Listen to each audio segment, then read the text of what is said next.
Diriwayatkan oleh Imam Ahmad bin Hanbal dalam musnadnya bahwa ada seorang laki-laki yang bernama Nuaiman. Ini Nuaiman di kehidupan Rasulullah SAW ada orang yang seperti itu gitu. Orang yang sering minum minuman keras. Rasulullah SAW marah, murka. Rasulullah kalau yang berhubungan dengan Rasulullah tidak marah. Tapi kalau sudah berhubungan dengan agama, Rasulullah SAW adalah orang yang paling marah, orang yang paling istiqomah dalam kebenaran. Maka Rasulullah panggil Nuaiman, apa yang kau lakukan? Dia katakan, aku minum minuman keras ya Rasulullah. Rasulullah cambuk dia. Kemudian dia bertobat kepada Allah. Kemudian ketahuan lagi minum. Kemudian dicambuk lagi oleh Rasulullah SAW, sehingga sebagian sahabat memukul dia dengan pukulan yang banyak. Sehingga apa yang berlaku? Sebagian sahabat mengatakan, la'natullahi ala Nuaiman. Semoga Allah melaknat Nuaiman. Dia mempermainkan Rasulullah. Dia bilang sudah mau taubat tapi minum lagi. Dia bilang sudah mau taubat tapi minum lagi. Maka Rasulullah SAW mengatakan, la tal'anuh fa innahu yuhibbullah wa rasulah.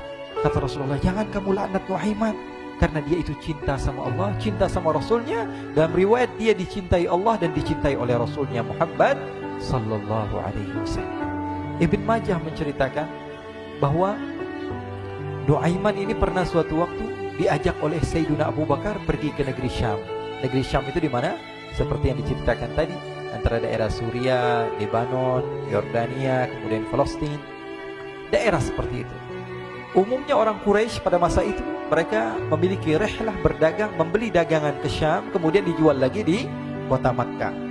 Ketika itu Rasulullah SAW didatangi Abu Bakar. Sayyidina Abu Bakar mengatakan kepada Rasulullah, ya Rasulullah, saya mau izin ya Rasulullah. Mau apa? Saya mau ajak dua sahabat kamu ini ikut berdagang ya Rasulullah. Siapa kata Rasul? Nuaiman. Kata Rasulullah SAW, Nuaiman kamu mau ajak? Mau ngapain? Biar seru-seruan aja ya Rasulullah. Kata Rasulullah, ya sudah, saya izinkan kamu bawa Nuaiman. Ketika itu Sayyidina Abu Bakar membawa Nuaiman sama satu sahabat namanya Suwaibid ibn Harmalah. Siapa namanya? Suwaibid ibn Harmalah. Ini sahabat Rasulullah SAW yang memiliki sifat yang berbeda-beda. Kalau Nuaiman ini aneh.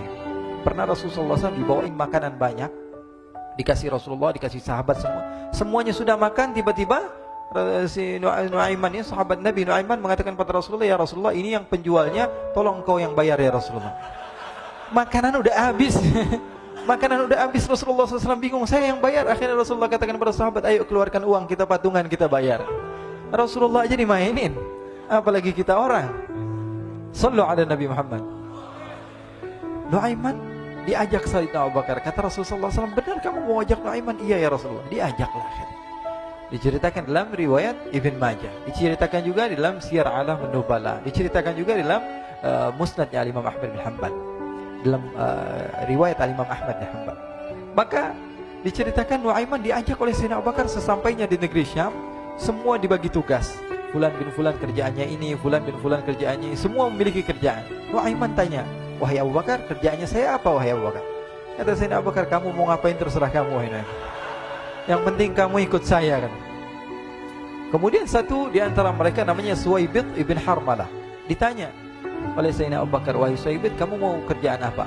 Kata Suwaibid, terserah kamu wahai Abu Bakar. Kata Sayyidina Abu Bakar, kamu menjaga makanan, karena saya tahu kamu ini adalah orang yang senantiasa menjaga amanah. Suwaibid ini kalau disuruh maju dia maju, disuruh mundur dia mundur, disuruh ke kanan dia ke kanan, disuruh ke kiri dia ke kiri. Orang yang ikut aja. Kalau Nuaiman beda, disuruh maju dia ke belakang, kasih sen kanan ke kiri belok. Nuaiman itu orang yang berbeda. Maka Suwaibid mendapatkan tugas, semua mendapatkan tugas kecuali Nuaiman. Sehingga ikhwani, apa yang berlaku, apa yang terjadi? Sayyidina Abu Bakar pergi sibuk dengan kesibukannya, sehingga datanglah waktu siang. Nuaiman sudah lapar. Nuaiman cari makanan. Dia nggak punya uang, diajak Sayyidina Abu Bakar tapi tidak diberikan uang. Sehingga dia cari-cari makanan. Dia tahu Suwaibid yang jaga makanan. Dikatakan, wahai Suwaibid, saya mau makan, berikan kepada saya satu roti saja. Yang terpenting apa? Saya makan sekarang, saya sudah lapar. Kata Suwaibid, ya Allah Nuaiman, kita tunggu Abu Bakar saja sehingga dia datang, karena ini amanat. Amanat dari Abu Bakar, saya tidak boleh berikan kepada siapapun kecuali atas izin Abu Bakar. Kata Nuaiman, kasih saya makanan, kalau tidak saya bikin masalah sama kamu. Merah wajahnya Suwaibid, karena dia tahu, jangankan saya, Rasulullah aja dimainin. Bingung, apa yang harus saya lakukan? Akhirnya Nuaiman bilang, gampangannya aja, kata Nuaiman, kamu kasih saya makanan, atau kalau tidak saya bikin masalah sama kamu. Bingung Suhaib pikir panjang. Setelah itu dia katakan, ya sudah Nuaiman, saya tetap mau jaga amanah Abu Bakar, karena saya takut ini adalah perintahnya Allah, perintahnya Rasulullah SAW, dan perintah daripada Abu Bakar, sahabatnya Nabi. Kata Nuaiman, kalau memang begitu kamu maunya, ya sudah, berarti kamu ngajakin berantem sama saya. Nuaiman pergi ke pasar. Dia cari-cari tempat penjualan hamba sahaya. Dia lihat-lihat beberapa hamba sahaya. Ini berapa harganya? Ini katanya 10 qalanis. Ini berapa? Ini harganya, hitungan orang zaman dahulu, kita sih hitung seperti dirham, berapa ratus dirham gitu, 200 dirham. Yang ini berapa? 300 dirham. Yang ini berapa harga hamba sahaya? 300 dirham. Harganya antara 300, 200 sampai 100. Kemudian Nuaiman mengatakan kepada penjual hamba sahaya tersebut, saya punya juga hamba sahaya, tapi saya jual cuma 20 dirham saja, murah. Katanya, apa benar ada hamba saya harganya segitu? Iya, karena dia punya aib, ada kekurangan. Apa? Nanti kalau kalian tangkap, dia bakalan teriak, saya ini bukan hamba sahaya, tapi orang merdeka. Akhirnya semua orang berkumpul mau beli. Ini Nuaiman sama Nuaiman diajak ke Suhaib bin Harmalah tadi. Kata Nuaiman, itu ada orang yang berdiri sedang menjaga makanan, itu hamba sahaya saya, tangkap saja. Oh baik. Diberikan uang 20 dirham, dimasukkan oleh Nuaiman ke kantongnya. Kemudian Suhaib ditangkap. Ketika ditangkap, Suhaib teriak, saya bukan hamba saya orang merdeka. Maka orang-orang tersebut mengatakan, saya sudah tahu kekurangan kamu. Ini memang kekurangan kamu, memang kamu, tapi saya tidak perlu dengan bacot kamu, yang penting kerjanya kamu gitu. Ya kan hamba saya untuk apa? Untuk kerja. Mau dia ngomong apa, mau ngomel, terserah, yang penting dia mau kerja. Akhirnya ditangkaplah Suhaib dan dijual di pasar. Nuaiman punya uang banyak ini. Dia beli makanan, dia beli minuman, dia beli hadiah buat Rasulullah. Dia beli macam-macam di negeri Syam ini. Waktu itu adalah superpower, adidaya Romawi. Pada masa itu semua barang mahal, tapi Nuaiman banyak uangnya. Dia belanja ini, belanja itu, sehingga Sayyidina Abu Bakar pun pulang. Ketika Sayyidina Abu Bakar pulang, Sayyidina Abu Bakar cari, mana ini Suhaib? Kita semua sudah lapar. Kata Nuaiman dengan mudahnya dia mengatakan, sudah saya jual wahai Abu Bakar. Maka Sayyidina Abu Bakar bertanya, apa yang kau lakukan wahai Nuaiman? Diceritakan oleh Nuaiman dengan jujur. Nuaiman ini orangnya apa adanya, tapi nyusahin. Saya jual. Akhirnya dibawa oleh Nuaiman, Sayyidina Abu Bakar pergi ke mana? Ke pasar. Lalu dibeli lagi oleh Sayyidina Abu Bakar As-Siddiq Suhaib, yang tadinya orang merdeka menjadi hamba sahaya sebentar, kemudian dibeli lagi oleh Sayyidina Abu Bakar. Pulang ke Madinah, kisah ini diceritakan di hadapan Rasulullah SAW. Maka perawi mengatakan, fadhahikan nabiyyu hatta badat nawajiduhu.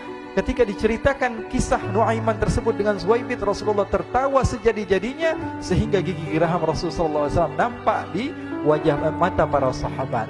Sehingga perawi lain mengatakan, 1 tahun berlalu Rasulullah, setiap ada tamu yang datang pada Rasulullah, Rasulullah akan ceritakan kisah Nuaiman menjual Suhaib tersebut. Jadi ada ikhwani, jangan kalian kira Rasulullah SAW itu hidup di satu masa sahabat-sahabatnya itu seperti ustaz-ustaz yang khusyuk, yang kayak Habib bin Anis ini banyak. Bahkan ikhwani, mungkin di akhir karena masanya sudah habis, pernah suatu waktu Rasulullah SAW didatangi asyraf, delegasi dari beberapa negara yang ingin mengenal apa itu agama Islam. Sehingga mereka datang ke rumah Rasulullah SAW membawa unta, kendaraan yang ketika itu kendaraan yang paling mahal mereka miliki, itu untanya yang paling mewah. Diikat di depan rumah Rasulullah SAW. Tamunya pun masuk, duduk bersama Rasulullah SAW. Di depan rumah Rasulullah SAW ada beberapa sahabat. Ada Sayyiduna Hamzah, kalian tahu Sayyidina Hamzah adalah orang yang pemberani. Ada Sayyiduna Umar, kalian tahu Sayyidina Umar adalah orang yang pemberani. Ada Sayyiduna Ali bin Abi Thalib, ada Sayyiduna Sa'ad bin Abi Waqqas. 4 sahabat ini lagi nongkrong gitu depan rumahnya Rasulullah SAW, berjaga sebelum Allah Subhanahu wa taala turunkan ayat wallahu ya'simuka minan nas. Ketika mereka sedang asyik duduk, tiba-tiba Nuaiman datang. Ini Nuaiman kalau datang pasti bikin sesuatu yang aneh. Bahkan dikatakan tidaklah Rasulullah SAW dalam keadaan bersedih, kecuali Nuaiman datang Rasulullah akan tersenyum. Jadi sebagian sahabat itu senang kalau sudah Nuaiman datang, pasti Rasulullah bahagia. Tapi ketika itu Nuaiman datang, ingin duduk bareng-bareng Sayyidina Hamzah. Sayyidina Hamzah katakan kepada Nuaiman, bercanda begitu. Nuaiman, kamu lihat unta orang datang dari luar Arab ini. Lihat, kata Nuaiman, ini besar banget ini, badannya besar gitu. Dagingnya pasti banyak. Iya nih, kalau kita sate enak nih ntar malam. Kata Nuaiman. Kata Sayyidina Hamzah, apakah kamu berani? Kata Nuaiman, saya berani aja asal kalian gak bilang sama Rasulullah.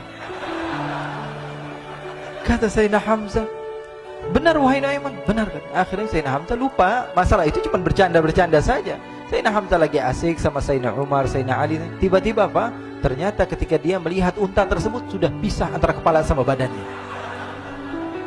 Nuaiman mengatakan, wahai Hamzah, ini unta saya sudah potong, saya mau pergi sebentar. Kalau Rasulullah cari saya, tolong jangan beritahu di mana saya. Nanti kalau keadaan sudah aman, mari kita nyate bareng-barengan. Ini ada yang seperti itu di zaman Rasulullah SAW. Maka dia pun berlari dan berlari mencari satu tempat supaya Rasulullah SAW dia selamat daripada Rasulullah SAW. Sehingga Sayyidina Hamzah bingung, ini kalau Rasulullah keluar gimana? Ada Hamzah Asadullah, ada Ali bin Abi Thalib, ada Umar, gak bisa jaga kendaraannya, tamunya Rasulullah SAW. Akhirnya benar apa yang terjadi, ikhwani. Rasulullah SAW tamunya mau pulang. Ketika dia buka pintu tamu melihat apa? Untanya sudah begitu. Mereka teriak, wa naqatah, unta kami wahai Muhammad. Baru mau kenal Islam, unta kami, kendaraan kami sudah dibuang.